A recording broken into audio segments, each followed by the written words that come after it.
Pre-recorded video. And what? All pre-recorded videos. How can you pre-record a meeting? Like in the loop of him just sat there drinking tea. Oh, right, so that's the same. And he's saying that it all pre-recorded and he has pre-recorded it going, yeah, good point there. Yeah, but I don't agree with that. And then just nodding.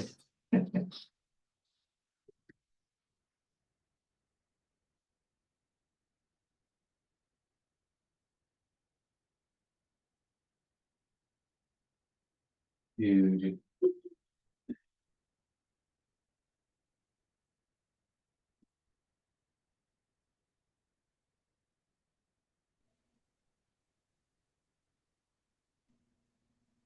Hello, hello. Hello? Hey,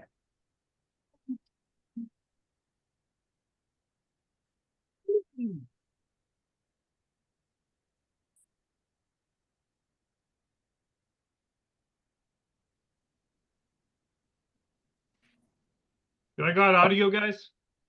yep, I can hear you loud and clear. Hi, Jack. I've never met you before. I'm Jesse. I'm Jack. Hi, Jack. I'm Grant. Nice to meet you, Jack. Hello, Jack. I'm Hi, Terry. Terry. How you doing, man? And Jesse, good to see you. Howdy, Terry.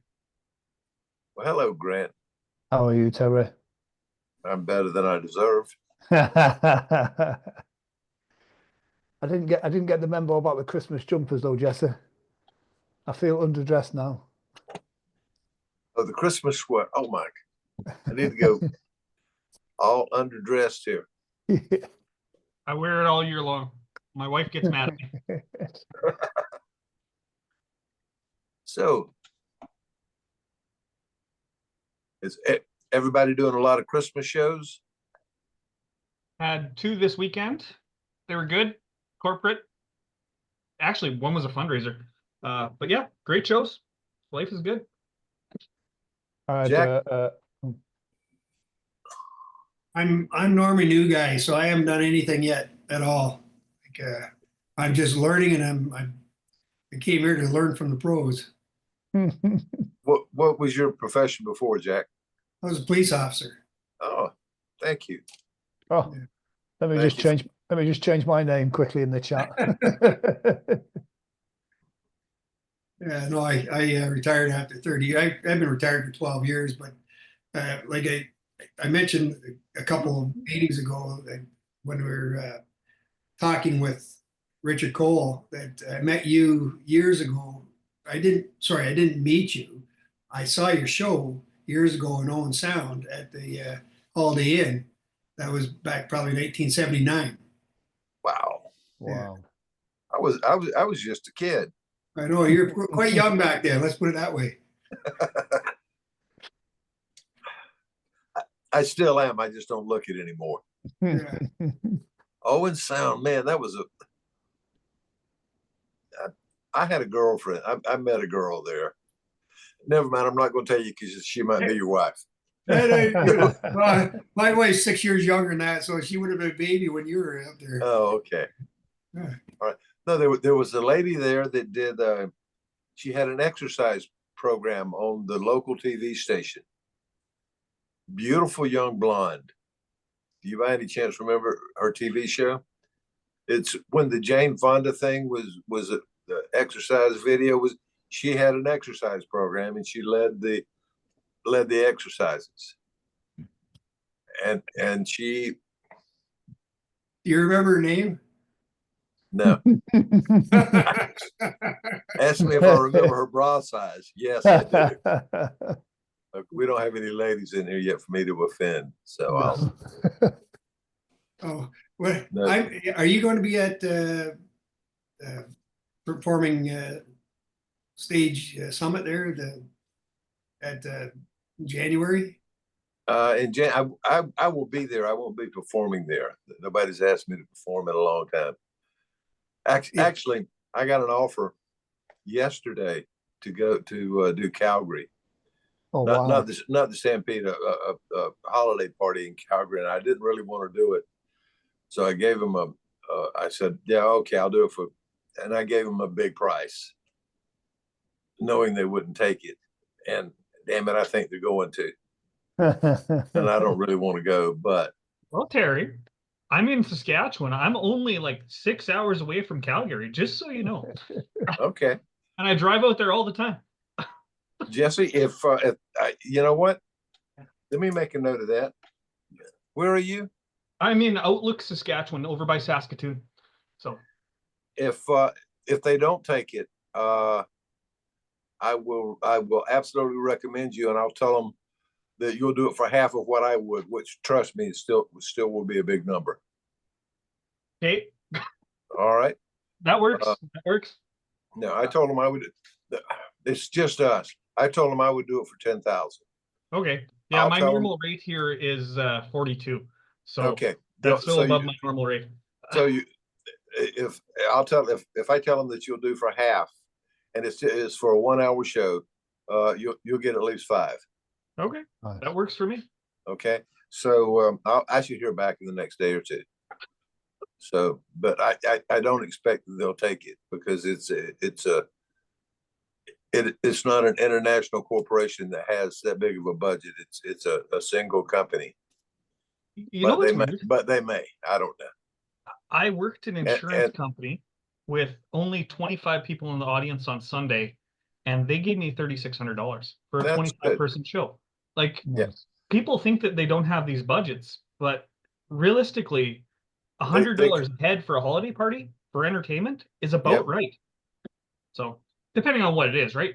You're I not doing learned 100-person I learned shows. something today. Next time I'll say 20. Thanks, Jesse.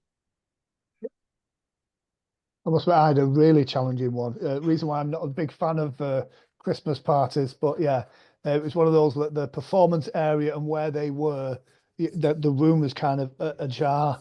And I remember just looking at it and I was just like, this is going to be hard work. I mean, it was, but we got through it. They loved it. That's all that mattered. But it was just like acoustically, it was wrong. The energy of the room was wrong. But, you know, Christmas parties. I did actually feel terrible. Schoolboy error when I was doing a piano routine. I realized that one of my stars actually didn't have any fingers. He just had 2 little stubs for thumbs. And I make a big deal about moving the fingers and twiddling the fingers and going all crazy about the fingers. And then I look down and I'm like, oh no. So yeah, so I had to think on the fly for that one. Hello, Brenda. Hello.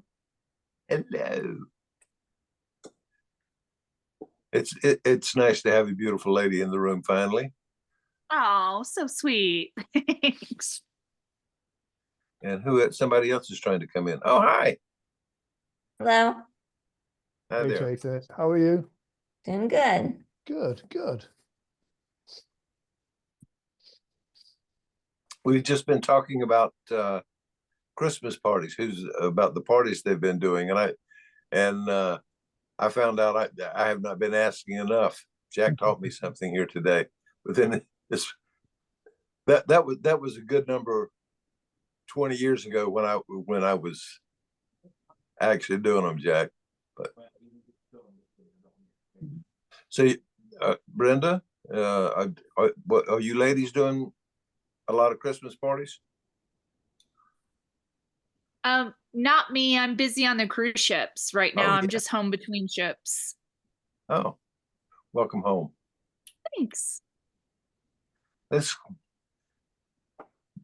give it. Hopefully, we'll get a couple more people joining us in the next few minutes. Let's see. And for those of you that haven't met Jack, he is a retired police officer. So be careful what you say. It may be taken down and used in evidence against you. I've been retired so long, I don't even know what I did.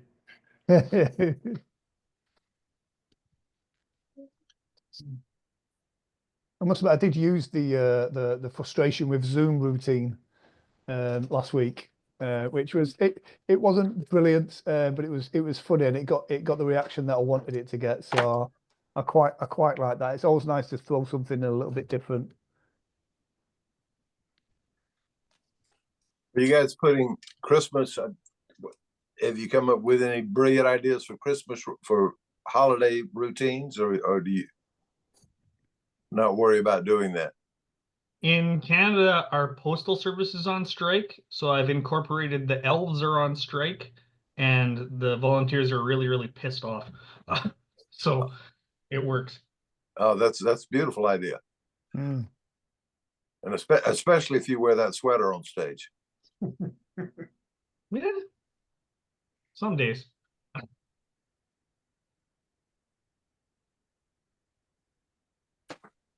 Does anyone have anything that they would like to bring up that they've learned in the last month? Last month we were talking a little bit about off mic queuing. Have any of you tried that? That had not been doing it before? Pardon me, I'm sorry. Let's turn this off. I had something else I wanted to bring up and see what you think of it. I was earlier today, I was thinking of different things that I learned early on that became such a part of doing shows that I really forgot about it, but it's something very important. How many of you train your audience? Jesse, I'm sure you do. How many of you work on training your audience as well as getting your, you're in charge of basically training your volunteers, and I hate to use that term, but by training your audience and making your audience a part of the show. Are any of you working on doing that? Or have any ideas of good ways to do it?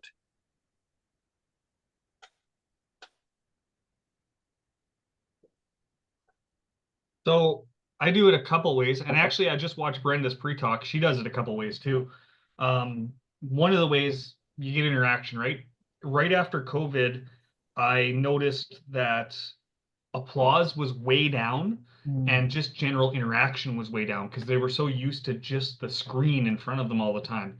So I literally would stop and say, wait, everybody, 1 second. We haven't done this in a long time. So what do you think you should do if you're enjoying the show? And I'd wait for 5 seconds until somebody started going or laughing.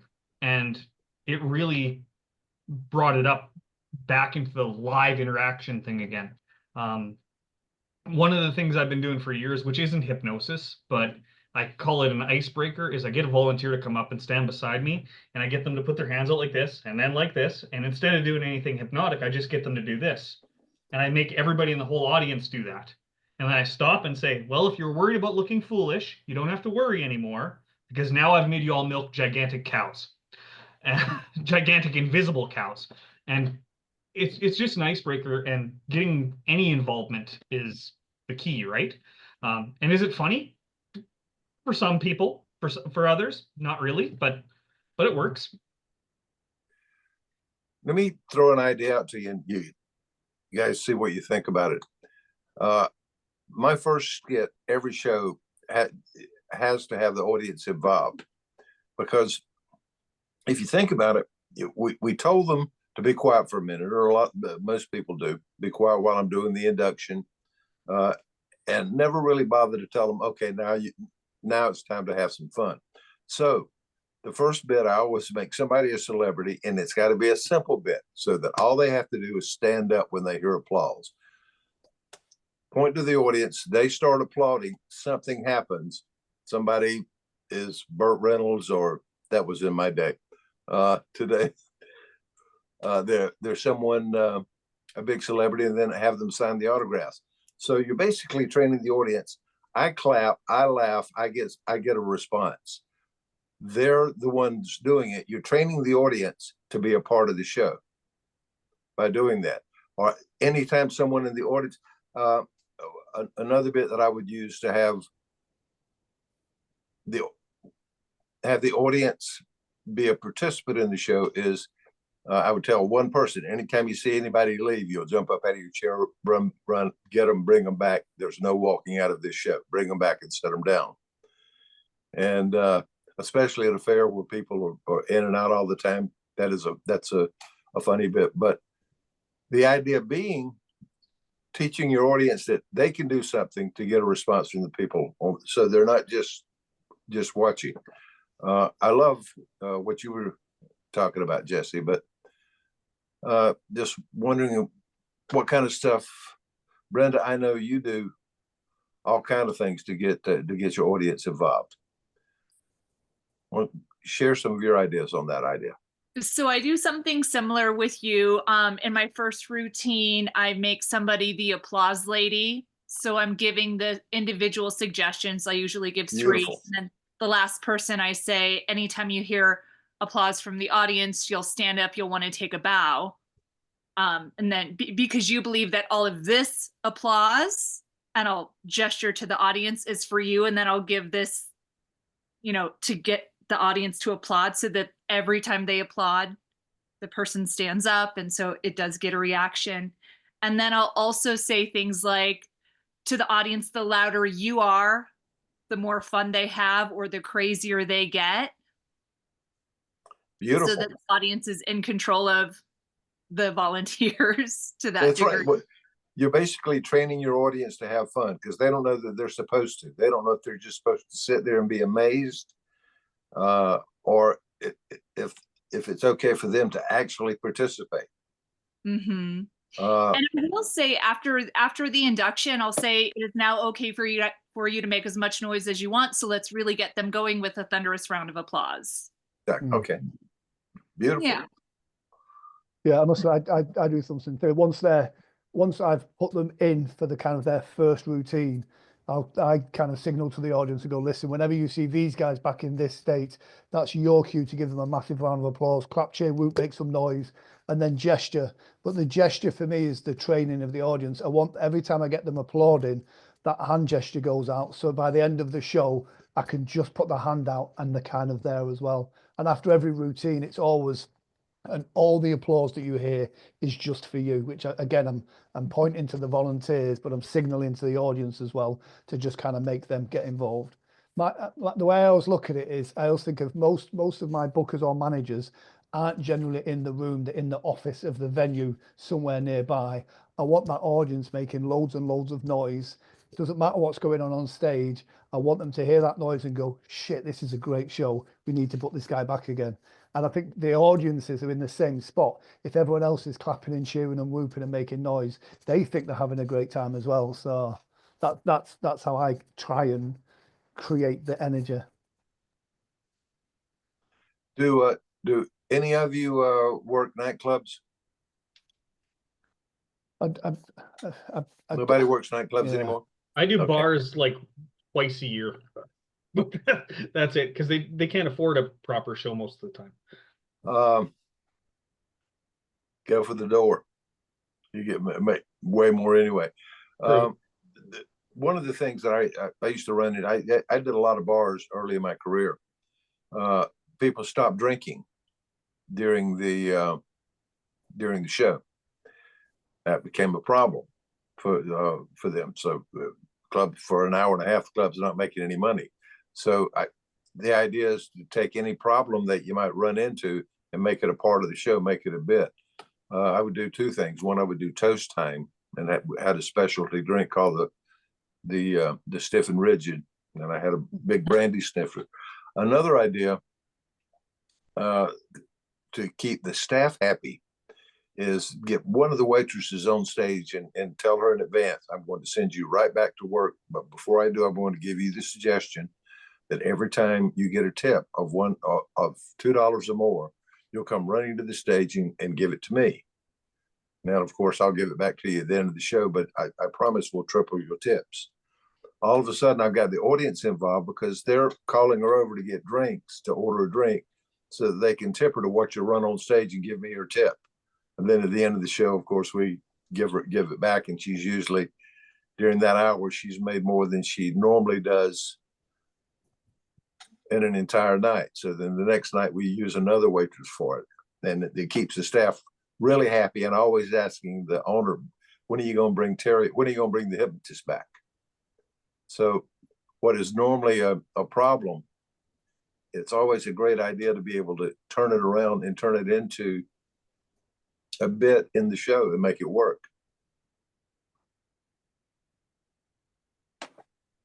Why don't I just be quiet and let you guys talk?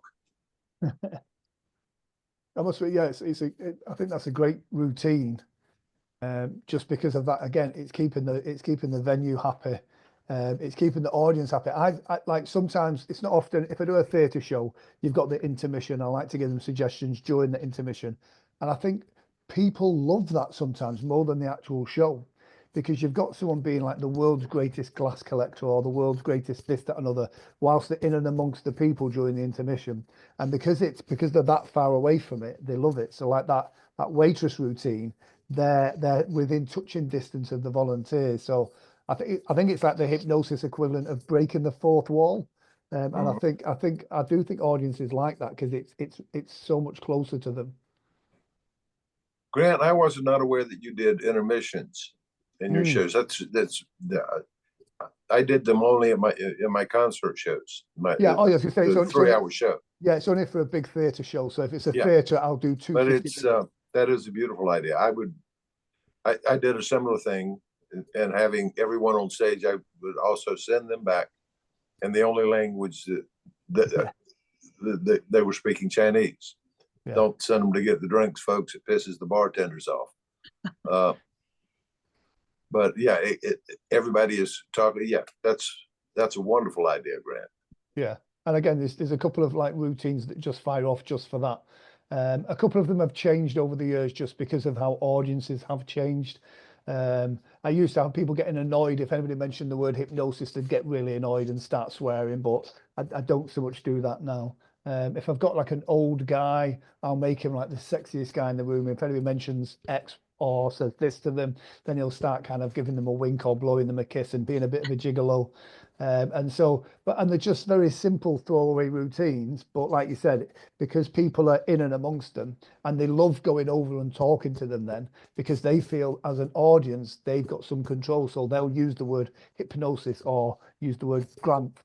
And it fires it off, and so they like that. So, but yeah, but it puts it in and amongst the audience. But most shows, I don't do the intermission stuff because I'm on eggshells watching everybody, making sure nobody leaves. You know, you've got to make sure it is tight.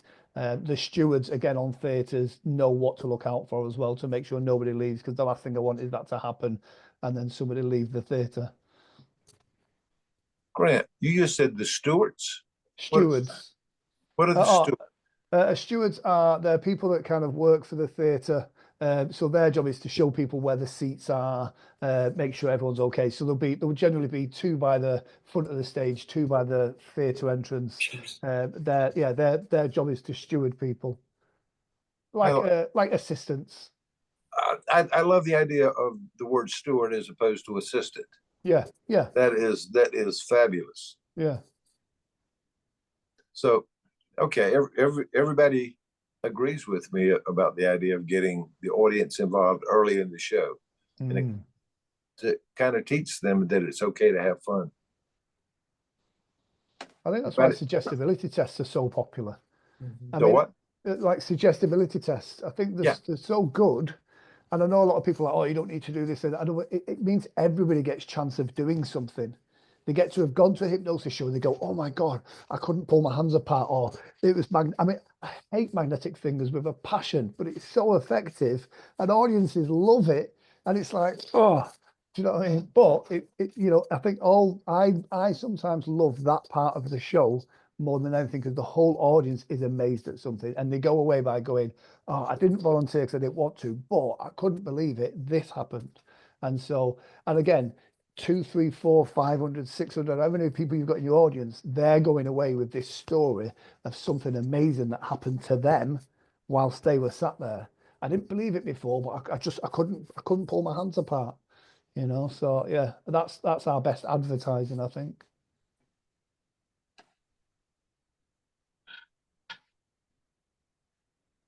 Jack, have you learned anything yet? I'm learning everything. I play in a band, so I haven't done hypnosis. I'm a brand new, anybody that I haven't met yet, Tracy and Brenda and Jesse and stuff. I've trained under Mike Mandel and Michael C. Anthony, right? So that's my my mentors or whatever. And Excellent. but I'm in a band and I do the same sort of thing with the band as we'll play like we just do cover stuff and we'll play Honky Tonk Woman, the Rolling Stone song, right? And who can play the cowbell? We need a cowbell, and we'll get somebody up on the stage. Once you get one person up on the stage with us, we've got the rest of the group watching because they want to see what their buddy's doing up there, right? So you've engaged. So it's not the same as hypnosis. I've never done any hypnosis, but it's what you're talking about. It's similar to what I try to do with their band and stuff like that. Jack, Yeah. many years ago, my first manager was a fellow by the name of, I'm saying now, Bob Vincent. He wrote a book called Show Business is Two Words. And in the book, he had a chapter on it, and he wrote this chapter, I think primarily directed to me because everything in it applied to my show. And he said, Jack had managed everybody from ventriloquists to singers. He was Wayne Newton's manager at one time, singers, bands, magicians. And the big theme in this chapter was it doesn't matter what you do. The formula for a show is exactly the same for a hypnotist as it is for a band, as it is for any type of act. When you get on stage, the formula for entertaining a crowd is exactly the same. Getting them involved in the very beginning. Everything that you do is a formula to achieve one thing and have those people walk out of the room saying, that was some of the most fun I've had in my entire life. So what you're doing with the band, although you say it doesn't relate to a hypnosis show, it actually does. It's if you actually think about the formula that you use for your band to entertain, apply that same formula to your hypnosis show, and it absolutely works. And if you get a chance to buy the book, Show Business is Two Words, I think you can still get it online. Thank you. And there'll be some stuff that you naturally do on stage that will naturally make you a great stage performer in hypnosis. A lot of stage hypnotists come into hypnosis not from a performance background, so they don't understand the stagecraft involved. And I think a lot of a good stage hypnosis show is the stagecraft, the routines and everything else. They're great, but how you handle the volunteers and the audience are 90% of it. Yeah, you'll get some of your best timing ideas from watching comedians. You'll get some of your best staging ideas from watching big concert. Somebody like Taylor Swift, the way she goes to the edge of the stage to present one. I've never seen her show. I've seen quick videos, and it registers what she's doing. It's masterful performing. At most of the people in the business now that you see, especially those just starting out, don't understand that simple thing, that all entertainment, doesn't matter what your vehicle is, whether it's singing, dancing, it's all the same formula, the same idea: to reach an audience, grab an audience, make them feel a connection with you, and go home feeling satisfied. Bob also in his book compares a great performance to sex. I won't go into that, but he talks about bringing the audience almost to a climax, and almost, and it's he had a way with comparisons, but it made sense. Well, can I ask you guys, when you first started, did you, like when I first started with the band, when I first started performing, I only started performing in the band like 4 years ago. But the first time I got up on stage, I was like really nervous and like rigid, and I wasn't engaging with the crowd. I was just so nervous to do my routine or just to play my instrument and sing and stuff like that and just get what I had. But as each time I got up on the stage and started performing, then I started getting more, okay, I know I have to interact with the crowd. let's try some yes sets. Let's try, and do this sort of thing. And I started incorporating some of the stuff I was learning with the hypnosis into my act. Well, once I started doing yes sets, Jesus, right away the crowd engaged with us and got up, danced, and so I've been incorporating some of the stuff I'm learning with hypnosis in with the band. But the more I interact and the more rapport, which obviously we have to get, the quicker the people jump up. But there's certain crowds that we get even with the band, even when you're trying your hardest to get the rapport, they're sitting in the back just drinking. They're not engaged with you at all. They're there and they want to talk and converse with their friends. They don't want to interact with you. I don't know if you find different crowds when you're doing with hypnosis, that some crowds interact with you better than other crowds. What's your I experience? want to hear everybody else's take on this. Then I'll give you my. Yeah, I mean, for me, a lot of it depends on how you get booked, especially in the early days. You'll probably take any show that you can take. There's a couple of types of agents. There's agents that will find you work, and there's agents that will work for the venue to put acts in there. Sometimes the agent just wants to fill a date. So if you're working a venue that is not in, they just want something on a Saturday night. They're not bothered whether it's a hypnotist, a comedian, a singer, a karaoke, a band, or whatever it is. Then they're not there for you. And sometimes that can be a challenge. And sometimes it's great to go in there and win them over and you get standing ovation. It's amazing. And other times you are in the trenches and nothing you do makes them want to do anything. British audiences can be terrible for this. They will sit there and go, entertain me. And sometimes it is hard work. But you've got to be confident in yourself that you've done everything you can to kind of pull them in. And if that doesn't happen sometimes, and it will happen sometimes, just kind of go, do you know what? I'm going to learn from it. It probably wasn't the right venue for me. But again, it's having that confidence as you get better to kind of go, I don't want to have that experience again. So I'll maybe say to my agent, I don't want to do that type of venue. I don't want to do this type of venue. But it again, in the early days, I think it's good to have those shows where you do absolutely die in your ass, because it teaches you how to deal with a difficult audience. So when stuff happens, you know how to deal with it. And then when you get a good audience, it's a walk in the park then. Jesse, what do you think? I think that I have a prime example from this weekend, actually. I worked a community event for a fundraiser for a hockey team for their rink. And then I worked a capital company, which is like an insurance broker / investment firm. And the community fundraiser for a hockey team, you will never get a crowd that is better than that. It's like walking into paradise. You can say whatever you want. They find it funny. They jump up. They do stupid stuff. They're wonderful. The only thing you have to deal with on that end is the real asshole drunks that are dicks. That's the truth. Sorry for swearing, everyone. But on the other end of that, the capital company I worked for, we had, I believe it was 26 people in the audience, and they were sitting on their hands. They were having a hard time getting into things. And I cheated. I literally said, ladies and gentlemen, tonight's show is not about me. I've done everything that I can do at this point. It is now about you. If you choose to have a show that sucks, that's 100% on you.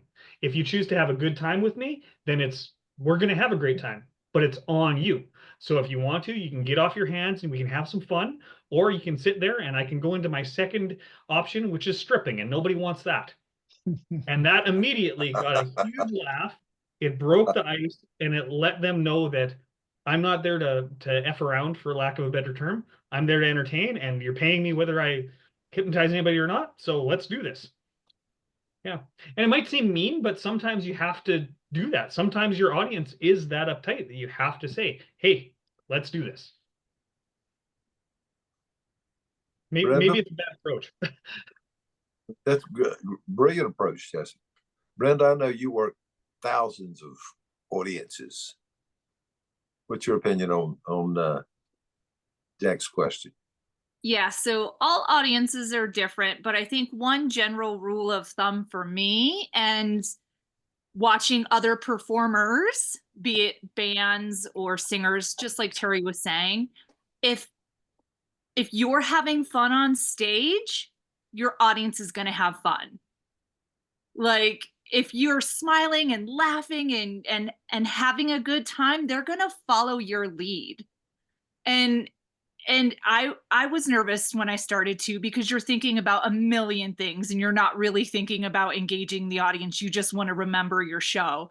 But I think the more you do it, the more you're going to get comfortable with it and the more it's going to come to you automatically.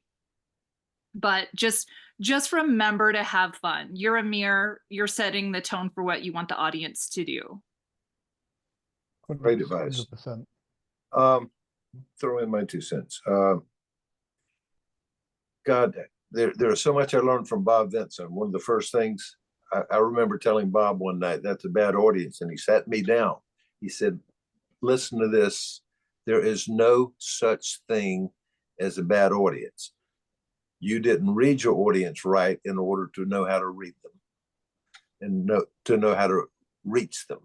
There's no, anytime and granted, there may be bad audiences, but if you ever let yourself get into the habit of saying, oh, that was just a bad audience, then all of a sudden, every bad show, you've got to cop out.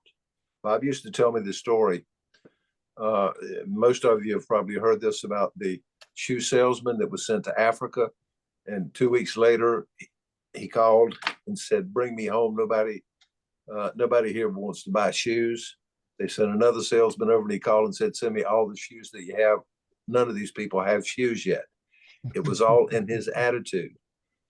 And I promise you, the guy that's sitting in the back drunk, you just haven't figured out the proper way to reach him yet. But don't ever get into the habit of blaming an audience, because it's not their fault. They did not come there. Their job is not to appreciate you. Your job is to make them appreciate you. So with that understanding, you now have the attitude, okay, what can I do to get this one guy in the back? If I've already got people on stage, I might send a guy from on stage and make him tell him that that's the guest of honor sitting in the back and go give him a lap dance. Now I've got his attention. But trust me, the people in the front of the room, the people in the back of the room that are ignoring you, when they hear the laughter, they're going to very quickly say, what the hell's going on up there that I've missed? But don't ever, Jack, let yourself get into the habit of saying, it was just a bad audience, because it never is. It's always, you just didn't quite figure out how to reach them. And like Grant said, learn from it, figure out, okay, what could I have done to reach that table in the back? What could I have done differently? And then next time you don't make that mistake. We have it's a famous British stand-up comedian. He's just died recently, called Ken Dodd. I can't imagine he's translated over to the US at all. But Ken Dodd was quite famous. He was from the vaudeville days, came into kind of doing TV stuff, but he was famous on his tour, and he toured up until he was about 85, 90 years old. Literally, he would not leave until everybody had laughed. And he had his little notebooks, and he would try and make sure everybody laughed in his audience. And some of the theatre managers used to complain about him because he could still be in the theatre at like midnight. But Ken Dodd, a great performer. Check him out. It's hilarious, proper old school comedy. But he tried to make sure that every joke hit. And if somebody wasn't laughing about something, he would then make a beeline for them and then find out what their sense of humor was and work with them until he found something that hit. But yeah, he was is an old school classic. Got done for tax evasion as well. I love that idea. You don't end the show till everyone has left. That's great. I do a bit in the very front of the show. I'll go up before the show starts, before I'm even brought on, and say, ladies and gentlemen, I hate to do this. This is a bad way to begin a show, but I need to explain. We videotape every single show, and the camera is just right back here. So we try to save this section for attractive people. Sir, if you could, would you mind just moving over to this other section? No. all of a sudden his wife, that bit works. And then I said, well, don't laugh. Look at these people. They knew where to sit. So I've got the audience already. Before the show even starts, before I'm ever even brought on stage, I've made them think, well, this is going to be fun. This guy, it's not just a serious thing. Or I pick out a guy in the audience that's sitting there like this and say, my job is to read audiences. Let me see if I'm right. Sir, you did not want to be here tonight, did you? Your wife made you come. You want to be watching the game, right? All of a sudden, you'll see his arms go like this. And last thing I'll say, Jack, we were talking about being nervous on stage. Another line from Bob Vincent. You don't ever, ever, ever want to get rid of your butterflies. You want to teach them how to fly in formation. Oh, love it. Love Okay. it. So embrace your nervousness, embrace your fear. Teach those butterflies how to fly in formation, take control of them and make them work for you. Oh, I'm writing that down, Terry. I'm going to steal it. I'm sorry. That's such a great line. I got it from Bob Vincent. I learned a little bit from my son. My son plays music too, and he gets up and he screws right up. Like he's playing away, and all of a sudden he forgets the song, and he just goes blah blah blah blah blah, and just until he catches it back, and then he's on the groove again, and like nothing happened. And he doesn't change his expression. He just smiles and just keeps going, and I go, that little bugger, he doesn't care. Like it doesn't matter.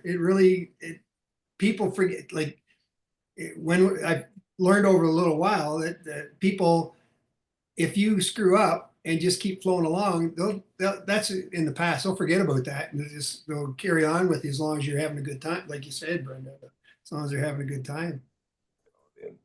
Miss Hardian, you haven't said anything, or you enjoy. Oh, okay. We got a smile. We can end soon. We finally got a smile. We didn't want to end till we got a smile from everyone. No, I mean, I have not done very many shows, Jack, and the first couple I did was just for family. We had a family gathering, and I just did a show for them because I had to get the experience and stuff. And yeah, you got the nerves going, and some of them are engaged and some are not. And the second time I did the show the next year, only the kids showed up, so it was just because they were drinking in the pool type of thing. And so just knowing your audience, and my husband who sings in them with a barbershop quartet, I kind of follow them a lot and see their audience and how they engage. And there was one audience that they did not read right. And so it was at a Christmas party for a group, and the group of people that were there were drinkers, and they just like to listen to background music, but they were doing a stage show and they weren't reading it right. So they just switched tactics and changed songs and to get them more involved. And it worked a little bit, but they're like, okay, time's up. We're done with the show by that time. But they kind of gave up in a way, but not really. They did do their time, but they're like, we don't know how to read these people, So yeah, even the most experienced, the audience members, don't know what your audience is. So yeah, just like Brenda said, just keep the smile going and engage the people, and the idea of trying to get the people, because we're a little bit more unique, that we can go out and engage someone using our people on stage, is more unique than four guys singing, together, unless they have a song that's a solo song that they walk out and sing to individual people, that type of thing. So, and we just that is such a good point, that they recognize things weren't going. How many of you have seen performers that the audience is not with them at all, but they just plug on through doing what they had decided they were wanting to do? Your husband's group realized it's not going the way we want, so they changed directions midstream. And that is so important for any entertainer to be able to do. They realized that they hadn't read them completely right, so they changed. That's brilliant. I'd like Yeah. to see, I'd like to see your husband's group sometime. Where do they perform? Whoever books them. So they have a show. Yeah.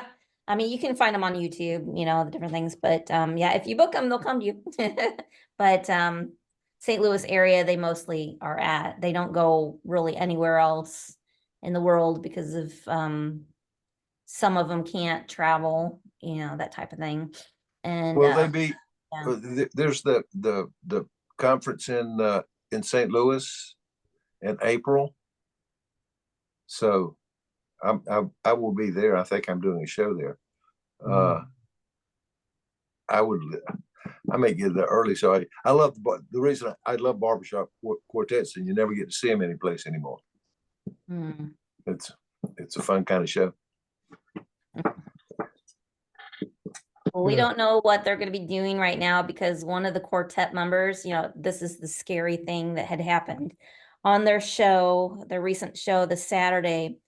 They were singing and their quartet member had a stroke on stage during a performance. So Oh, their wow. quartet song, you can hear it happening. And then they didn't understand what was going on. They're like, oh, he's just, you know, his ear, his tunnel vision. He's had that a couple weeks ago. He just, you know, maybe it clogged up and he can't hear. And then they got him back into the chorus and for their last song of the first half of the show, and he wouldn't pay attention. But then finally my husband, who's the director, was looking at him and he's like, oh, we'll do the song without him, you know, thinking he's Bub's Bub. And he's like, something's going on. And so they did the song and he could see the face droop in front of him. He was like, okay. So he was making sure he wasn't going to fall or anything. Song ended, curtains closed. They were right there to get him an ambulance and stuff. So Wow. it was crazy. I hope he's okay now. Is He's he? doing okay. Yeah, All he's right. doing okay. Yeah. That's He didn't want to get off the stage. He's like, no, I could sing. It's like, you know that's a trooper. Jack Berry used to tell me. Jack was my mentor, and I used to work as his. I worked as his understudy for a while, and one night he came over and said, "Go have somebody call an ambulance and have him here." About 20 minutes before the show's over, and afterwards, the show, he sat down. He said, "I'm having a heart attack." And I said, "Why didn't you stop the show?" And he said, "If this was going to be my last one, I didn't want to end it badly." So we finished the show and then we took him to the hospital. But I mean, I always admired what a trooper he was, even though he was stupid about it. But that's the professionalism of the guy in your husband's group. No, I can do it. I can finish it. I wonder if you can make a routine out of the whole barbershop thing. Because I love that kind of a cappella singing things. And I know we do like the opera singers and the, That's the a pop funny singers and idea. stuff. I wonder if it could somehow, I mean, everybody knows what a barbershop quartet is. Even if they've never seen one, they know. Yeah. That's a funny idea. And again, if we could get one that, not to make light of the friend that was poorly, but if you could get one that, you know, you're frustrated that this one keeps singing out of tune or keeps trying to take the limelight. That could be a funny idea.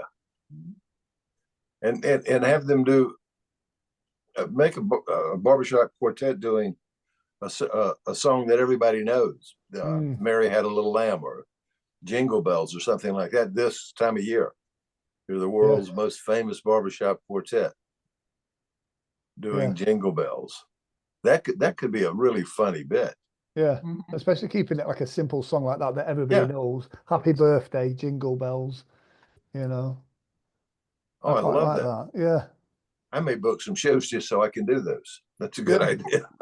Terry, you have to do that routine just so I can say that you've done a routine I suggested. I think I've stolen all of yours.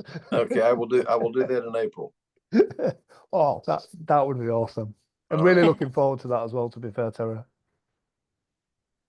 I'm just writing barbershop down here as well. Brilliant. But yeah, it is weird where you can get inspiration from routines from, and sometimes that's what I struggle with. Like you've been doing it, I've been doing the same show for so long, and I was trying to introduce new bits, but it's trying to find the fun in that bit. because it's the first time I try something new, it's like a wet lettuce. It's never brilliant. It's not polished, and it's trying to get that, when you do it, is it not working because it's not going to work, or does it just need 2 or 3 more outings to just get a bit more polished? Usually it's the latter. Just where you do it, you change it, you do it again, you change it, and bits. I have throwaway bits that I worked on. For those of you that don't know, a throwaway bit is, it's the number 6 is missing. It's just a simple routine that it's not a major thing in your show, but you work on them and work on them and work on them until you say, I don't think I can milk another laugh out of this. Yeah. And then it works. So just going back to the barbershop one, would you have a sound bed underneath them of a barbershop doing that routine, just for if they're not confident singers? I wouldn't. Or would you just let them go out there and blast it out? I would let them blast it out. I'd get them to do it in rounds, and the final round is the one that makes the mistake, and they all get mad at them. Yeah. Oh, that's I funny. like that. Or That's make it good. a barbershop quartet competition. Yeah, Yeah, everybody else stops ahead of them, or stops as soon as they start talking. Like jingle bells, jingle bells, jingle bells, and then the final person, jingle bells. What are you doing? That type of thing. Yeah. I think if you put music behind it, it's going to limit whatever creativity they have. They're going to try to blend with the song. You won't, and a bit like that, you want them to just go in whatever direction they feel. So yeah, Jesse, I agree with you 100% on that. But that's great with doing it in rounds. I like that. Do you start them off with a pitch pipe just to get them? Oh yes, absolutely. Love it. Then you You know have what? pitch I pipes gotta on tell your you, cell phone. think about that one tiny little prop that you had in your pocket that you pull out and go.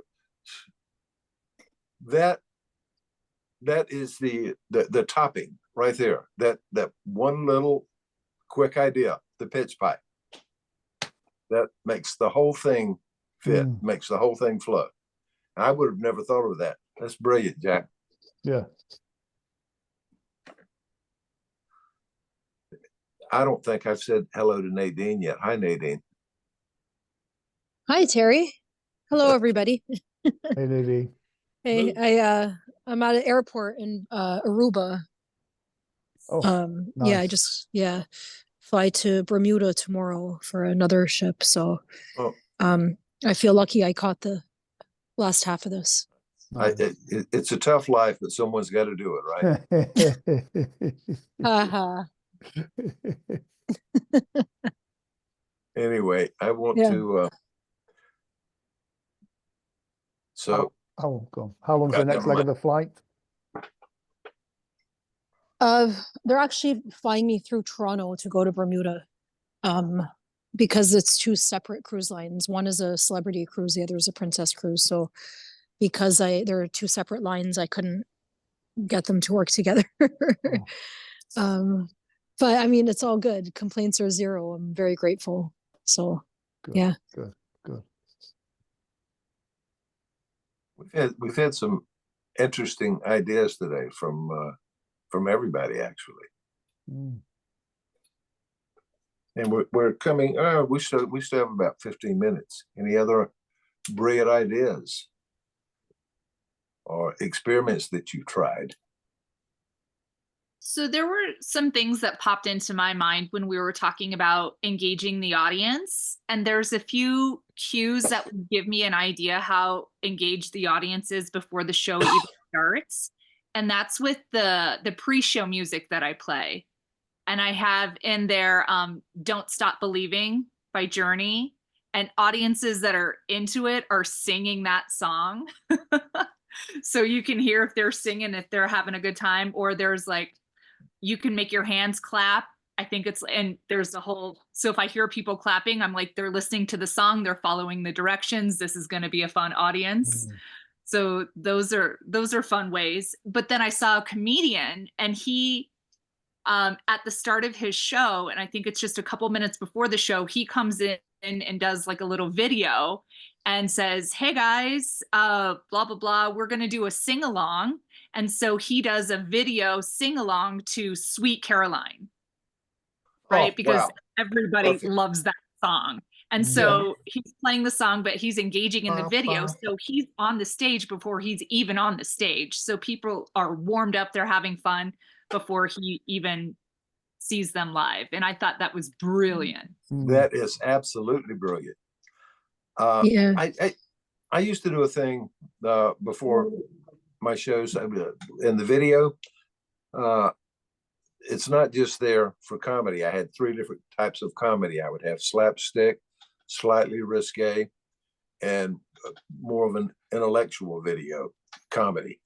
And I would stand in the back and watch, and I would mix them in and watch which one got the biggest reaction. What does this audience laugh at? Is this, do I need to be risque? Do I need to be slapstick? And use that pre-show music to judge how I was going to open the show. Once I got into the show, then I was in control and I took them where I wanted them to go. But I had to know what would grab them first off.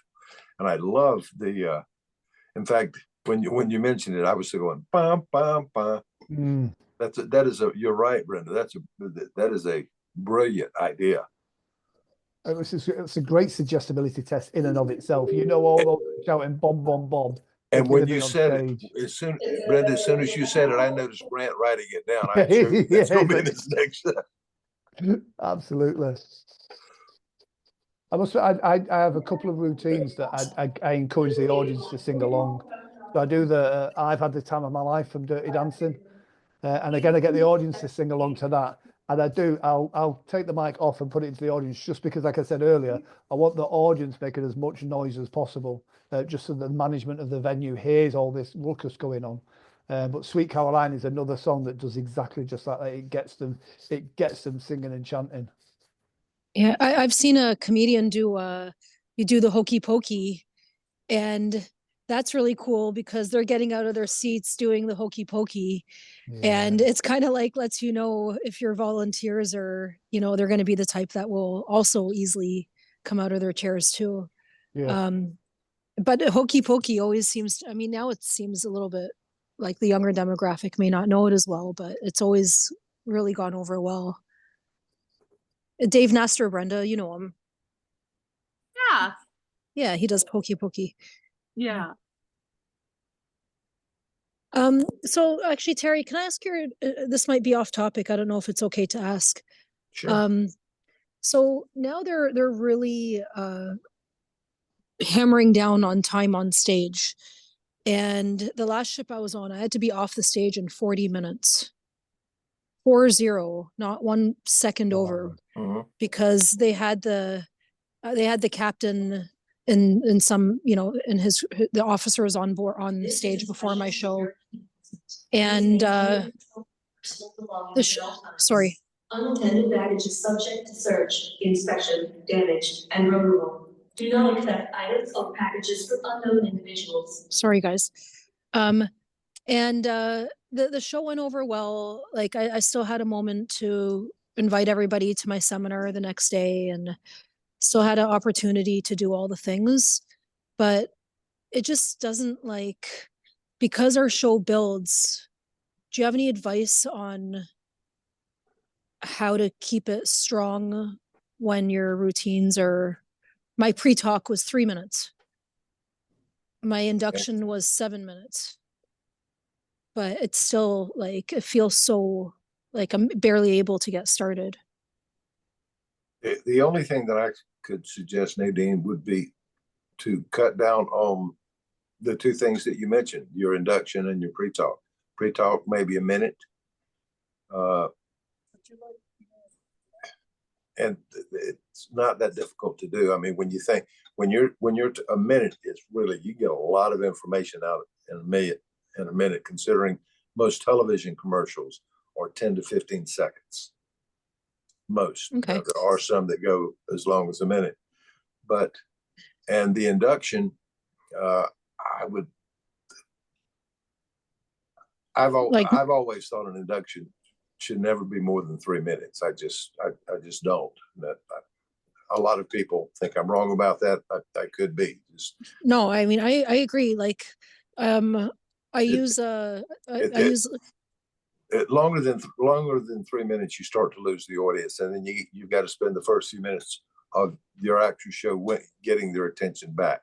3 minutes is about the maximum amount of time that you can keep them quiet without laughing or talking to them or something like that. Also, I would, when you had, there've been a few times that I've had to, you've got to be off not 1 second late. I cut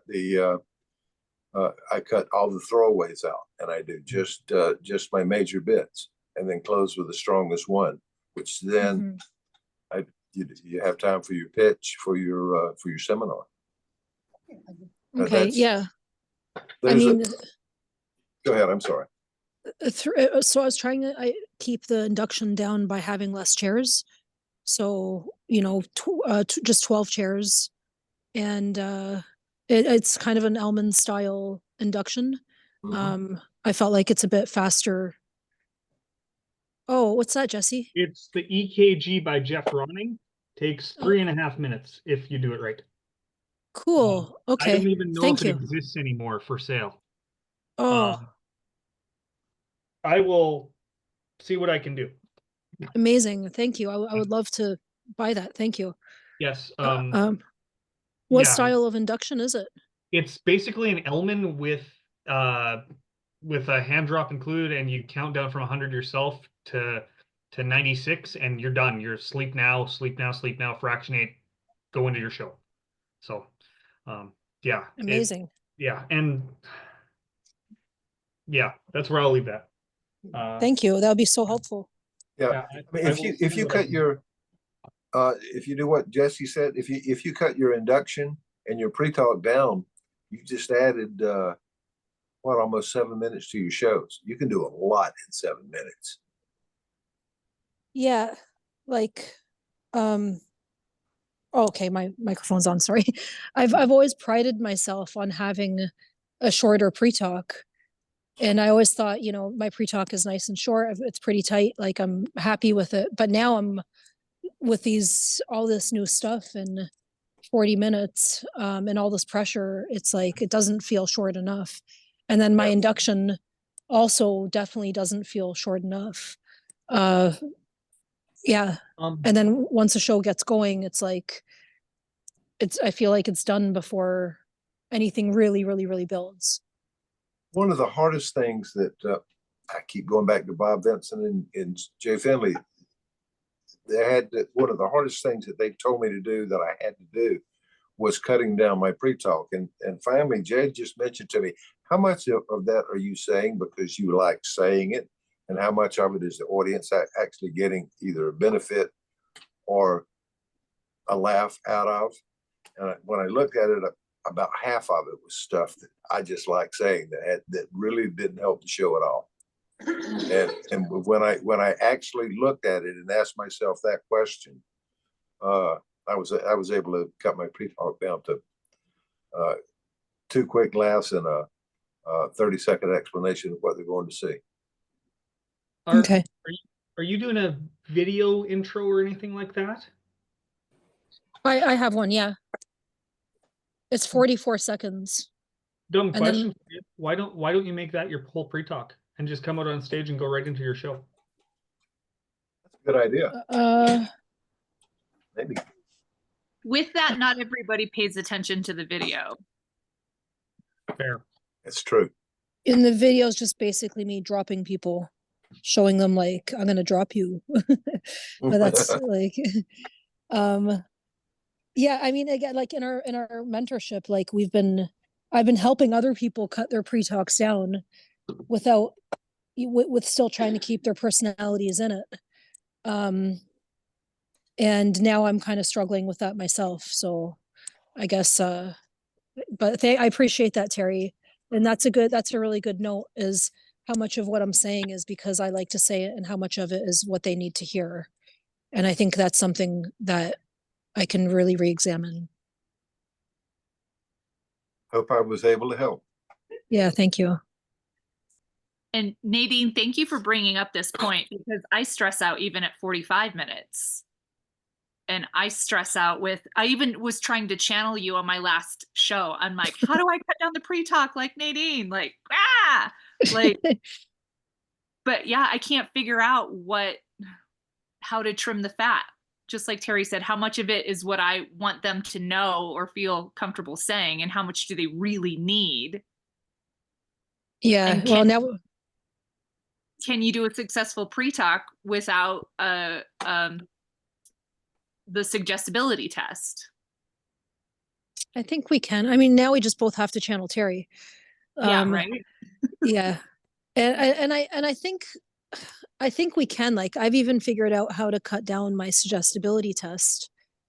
But I mean, and it's production. Like, you know, we have sound cues within our pre-talk, and you know, we want to keep the production value high, and then cutting out routines that have music in them, and which also cuts down production. It's like, how do we, you know, it's just making decisions.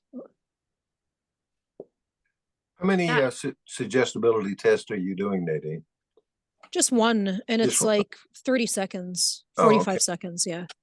Okay. But that's still like 25% of my pre-talk, right. and my pre-talk is 4 minutes max, 4.5 minutes maybe. God, I'm sorry that I have never watched you perform. I've never seen one of your shows. I wish I had. I wish you had too, and I'm dying to see you live. We all are. Yeah. So, but I don't know. I'll let you know how it goes. I know Amy, I always get her last name wrong. Amy Sharlu. Yeah. She does a lot of the Renaissance fairs. She was at the UK Hypnosis Conference and did the after dinner show there. Shared it with a magician, Jason Simmons, and she was given 25 minutes for the show. But that was for a room full of hypnotists that have been hypnotized loads of times before. The pre-talk was very, very, very next to nothing. And it was a fast show, but it was still a really well polished show. So I think her block time was 20 minutes, but I think she did a couple of minutes over, if you know what I mean. And again, three or four routines. Yeah. But yeah, a really great demonstration of good stage hypnosis. I've done 10-minute shows Wow. for college, like Mhm. the college conferences, like NACA, Yeah. where they have the big college where the entertainment buyers. It's easy to do 10 minutes for colleges because you just literally bring 6 people up, do instant inductions, get them to do crazy stuff, and send them, and you're done. So like you could do a 10-minute show with just basically saying who wants to be hypnotized and then do instants. But a cruise ship is a much more formal atmosphere, and you have somebody writing a report, Yeah. you And know, like I that said, goes it's to head about- office. It's about This is keeping a that special production security value as well. announcement. Please Mhm. maintain control of your personal. And then being on the cruise ship, it also takes the audience like 5 minutes to get on stage sometimes. Oh my God, yes, I know. I was like, I didn't pick anybody from the balcony, like literally just the first 10 rows. And even the first 10 rows, like they were taking their sweet time. Like it's true. And then getting them off the stage, that's a whole other thing because they don't know what the hell just happened. Wow. Like, yeah. No pressure.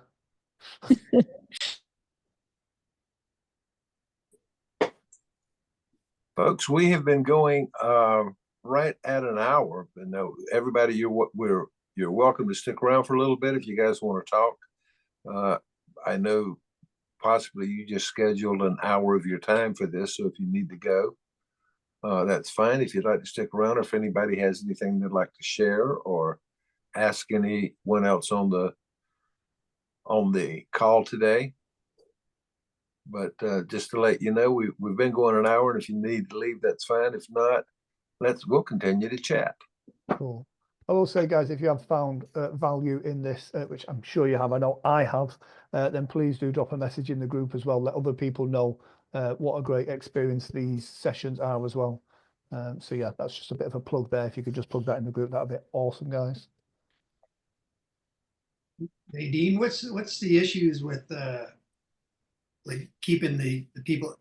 I know it's a cruise ship and the focus is on the stage, but what's the issue with keeping the people in their seats so that you save some time and do the hypnosis in this while they're sitting in the seats and have the cameras and project it on the stage so that everybody can see it, what you're doing with the audience sit down, save you some time from having people come up to the stage. I'm only throwing something out there, that's all. I'm just, I don't think I understand. I didn't either. I didn't follow. okay, so you're losing 5 minutes having people come up on the stage, right?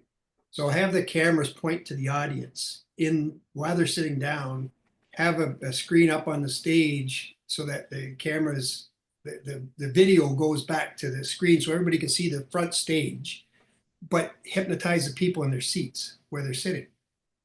Yeah, we don't have like, or it's fancy, but it's not that fancy. Like I would have to find technicians with the right cameras that can zoom in on those people. That's like a whole other layer of technology we would have to add. And then I probably have to pay those camera guys because they're not part of the show. Semantically, I don't know how I would be able to make that work, especially if they're around a very large theater, and the camera's having to move back and forth. You're And also, then my microphone. I mean, we need half of the comedy is them saying stuff on the microphone. yeah, you're losing, in doing that, Jack. You're thinking out of the box and there might be some way to do it, but it seems to me that you're losing a lot of the personal touch, what's the word? Not empathy, but the rapport that you need with the people on stage. You need to establish that rapport with with touch or being close in some way. Yeah, the logistics are really hard to work in that situation. What is it, like a 1,500 seat average on the cruise ship now? It's like a 7 o'clock, 9 o'clock show, and the theater seats about 1,200, something Yeah, like that. So if you did that, you'd have like 300 people hypnotized in the audience, and you'd be trying to deal with all of them at once, and that would be impossible. Yeah, that's a good point. I mean, you wouldn't be able to manage the amount of people that go into trance too. Yeah, I would just It's a throw good things thought. out there. I love the thought though. Yeah, it's a good. You're It's thinking out of the really box. creative. It's good. Yeah. So, yeah. But you're smart to pick the ones that are close and just the ones that are close. And it gave me the idea, maybe I should even put it in my pre-show video to increase your chances of being selected. You want to sit closer to the front. And that way you're filling the seats in the front. Yeah. Marshall Silver used to do something in his video. He would come on and instruct the people that wanted to try it to line up at the stage before he ever got on stage and he started the show. And when I saw it, I didn't like it, but because if that was the first time I was seeing a hypnosis show, I would like, well, yeah, those are plants. Those are people that he knows. That's what I would think. But in a situation where you have limited time, if you were to explain, we only have a if you did this in your video, we only have a limited amount of time to do this show. If you're thinking you'd like to try this, come line up by the stage. And That's really smart. yeah, I watched Marshall do it, and I didn't know why he was doing it. Now that I hear this, I understand why he was doing it now. But I would somehow cover the reason that you're doing it so that someone in the audience who would be like me would say, oh yeah, he's got his plants lined up over there. Say, no, I'm giving you the chance. If you think you might want to do it, come line up now because we've got limited time. And some of you up in the balcony might want to try it. So that announcement goes out 3 minutes before the show goes. That's a Marshall, if you were here, I'd say that's a great idea. I actually really love that, Terry, because I could change the beginning of the video saying, you know, like countdown to showtime, say 3 minutes before.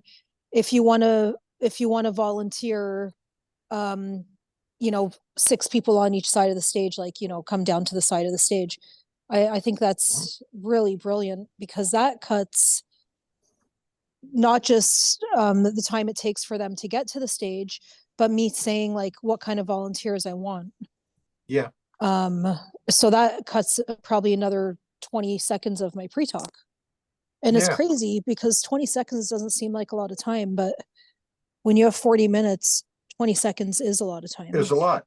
Sure it is. Try that. Let me know how that works. I think, and the next time you see Marshall, tell him, thank you for the idea. So I'm Nadine, not, I won't. I'm just kidding. Yeah. would you do a voiceover in your for that announcement? Yeah. Like a 3-minute pre-show announcement, go through your criteria real quick, and if this fits, you know, come on down. I don't know. I think like now the wheels are really spinning in a way they never spun before. And Grant, I'm definitely gonna like go on the Facebook group and because Terry, like to have access to you, I don't think you realize how lucky we are because you're Terry, but we're us. So, I don't know. I think I have to make like a new video where maybe I actually come on the screen 3 minutes before showtime. So I'm kind of sneakily taking another now 43 minutes. Yeah. And just saying like, you know, hey, you know, we want to get you hypnotized as soon as possible so we have more fun, more time for those great routines. If you want this is a big theater, if you want to be hypnotized, start making your way down and you know, we'll see you in 2 minutes, you know, or whatever it is. And I think that is a really great way to save time. And now you have like the people who really want to be hypnotized because they're there and they're really excited for it. Yeah. And sorry, go ahead, Jesse. If you're doing that, so you could have elements of your pre-talk already in there, the stuff that is normal for every pre-talk. For instance, we go into hypnosis every day, and if you want to take part, come on down, that type of thing. If you integrated it with what we were talking about the music before and said, while you're coming down, do the dance with the music, you're already getting compliance there for a suggestion you made, which would make your hypnosis theoretically better, or more, what the hell's the word for it? You know what I meant though. You're nodding your head. You're getting compliance basically. Yeah. So it's a way to add to it in my brain anyway. Right. Yeah, I love that. And also I'm sitting backstage like, and I'm seeing, I'm watching them. Yeah. Thank you. That's really good. Yeah. I like that. And I don't know if you were here when we were talking about the comedian that does the Sweet Caroline before the show. Yeah. So do you know him? What's his name? Flip Schultz.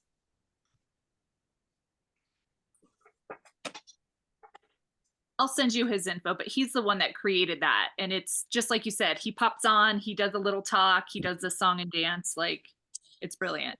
So yeah. See him.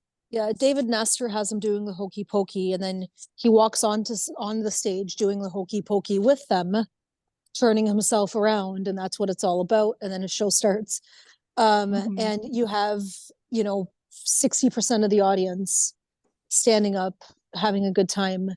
I've also another really good thing too, in your pre-talk or in your pre-show video, talking about like the benefits of laughter and getting the whole audience to do that really loud belly laugh. You know, we've all been at seminars and things like that where you have just everybody laughing, and now all of a sudden their entire state has changed and they're already ready to continue laughing because they just heard the benefits of it, and they just quote unquote pretend laughed for 30 seconds or however long.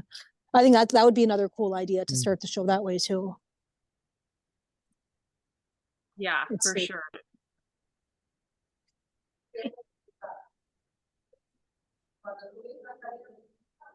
Awesome.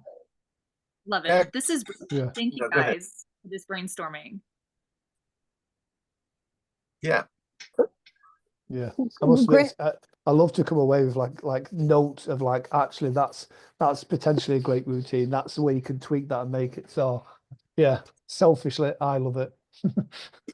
Nadine, what induction are you using? It's like a version of the Elman induction, but it's not 3.5 minutes. It's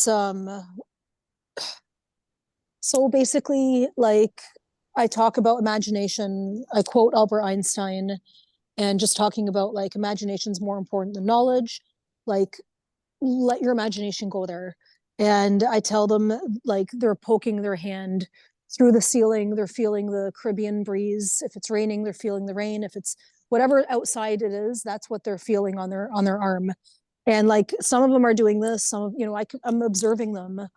And then, you know, I do the eye lock, and then I do the arm catalepsy, and then I drop them down. And if I have less people, it takes less time. Really great retention, really high, but it's longer. And maybe I'm taking too much time with it.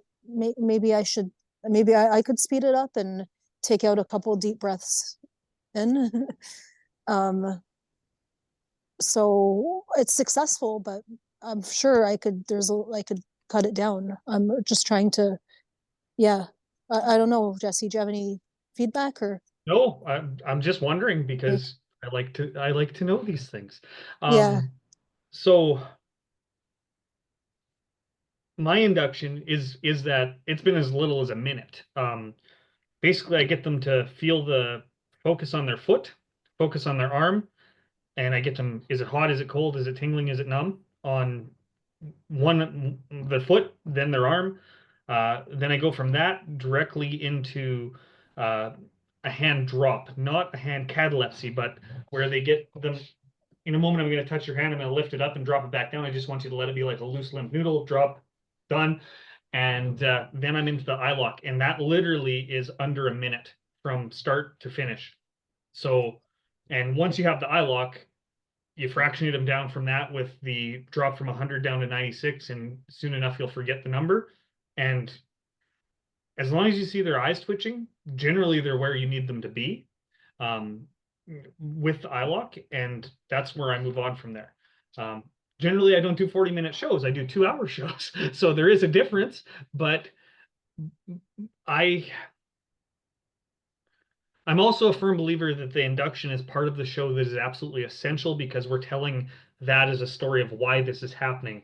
Although I have done completely no induction shows as well, where I basically say, put your arm up, drop it down, sleep now, and then I start the skits without any induction whatsoever other than that.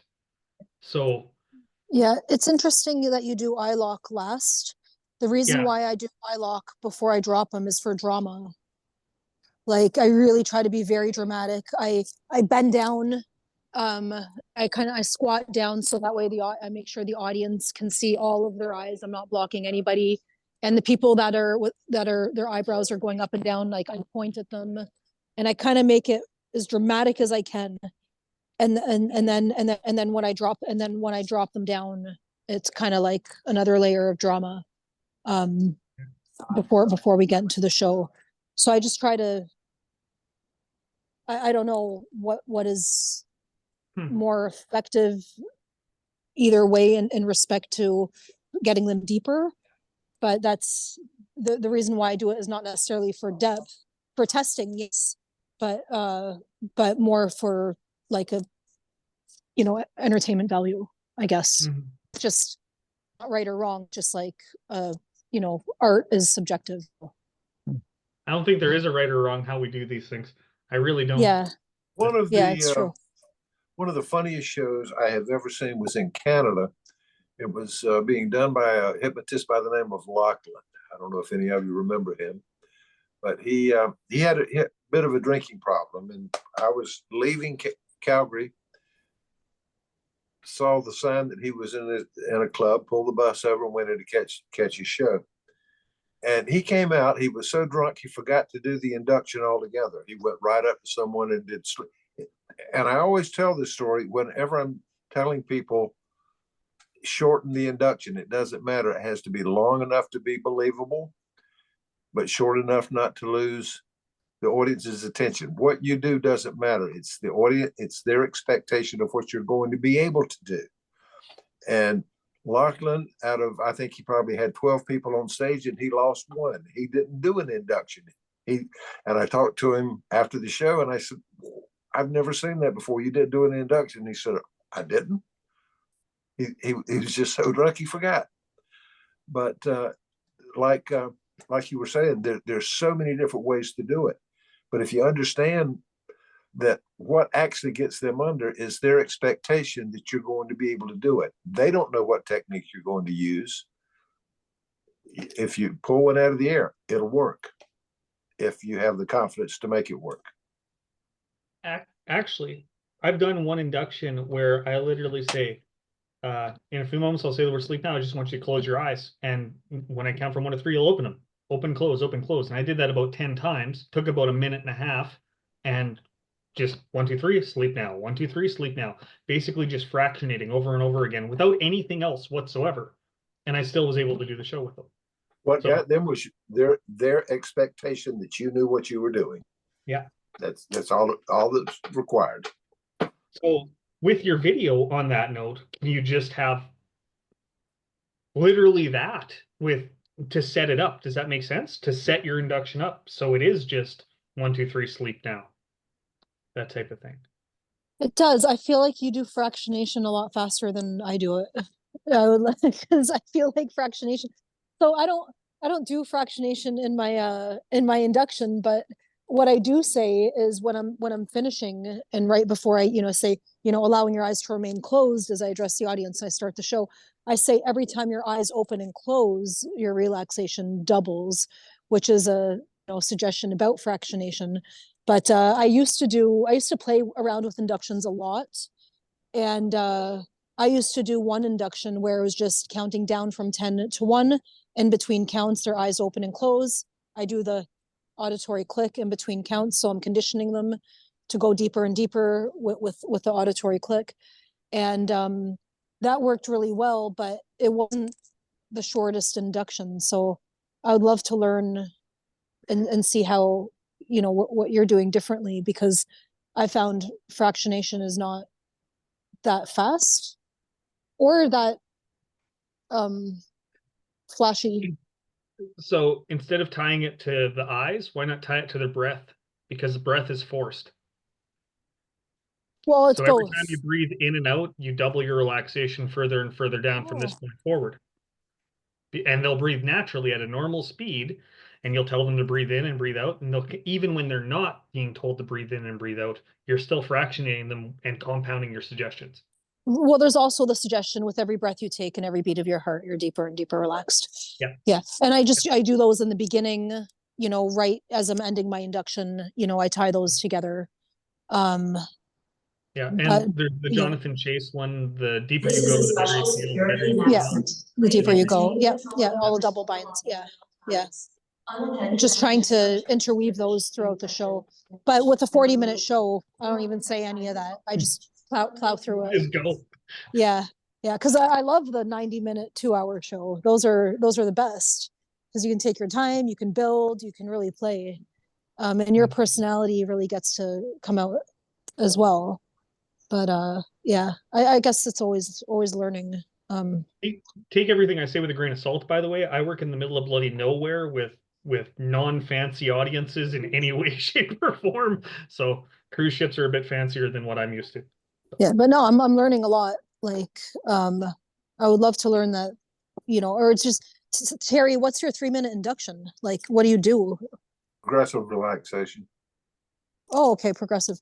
Yeah, I mean, I've seen Salish do his progressive relaxation, and it's so good.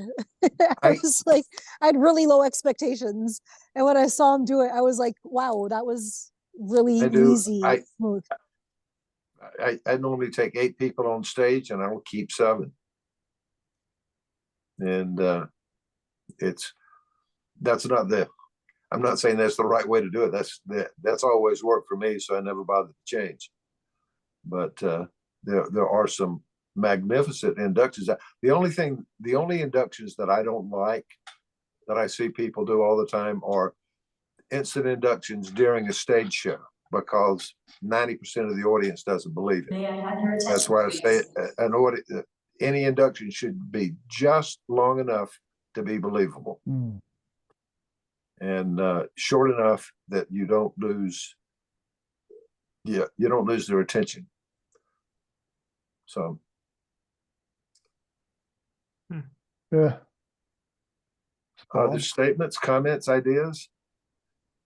If I not, once watched a guy do a 45-minute induction.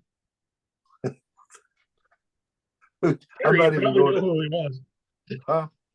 I'm not even going to. Yeah, I am going to ask. Who was it? Sebastian Steele out of Calgary. Okay.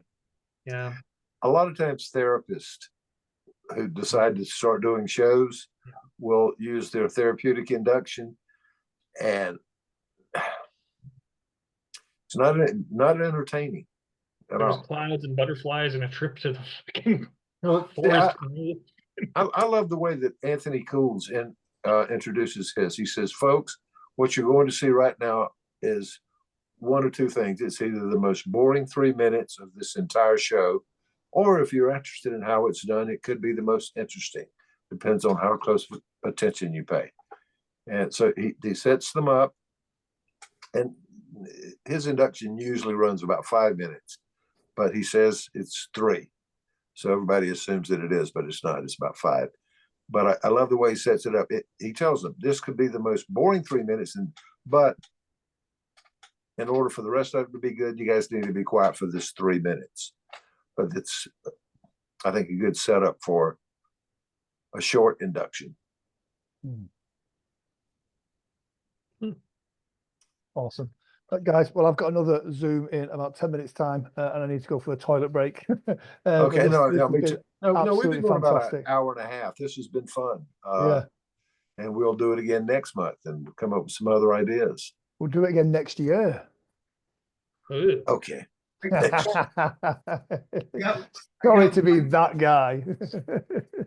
Sure. For the next talk, whatever, I just throw this out to you, just for my own, because I'm selfish, or not selfish, but I'm trying to learn or whatever. I guess a little bit selfish, but what do you guys do for hecklers? Think about that for next time. Oh, Oh, that's great. that's a great topic. But Love again, hecklers. that's an hour and a half topic. Yeah. Yeah.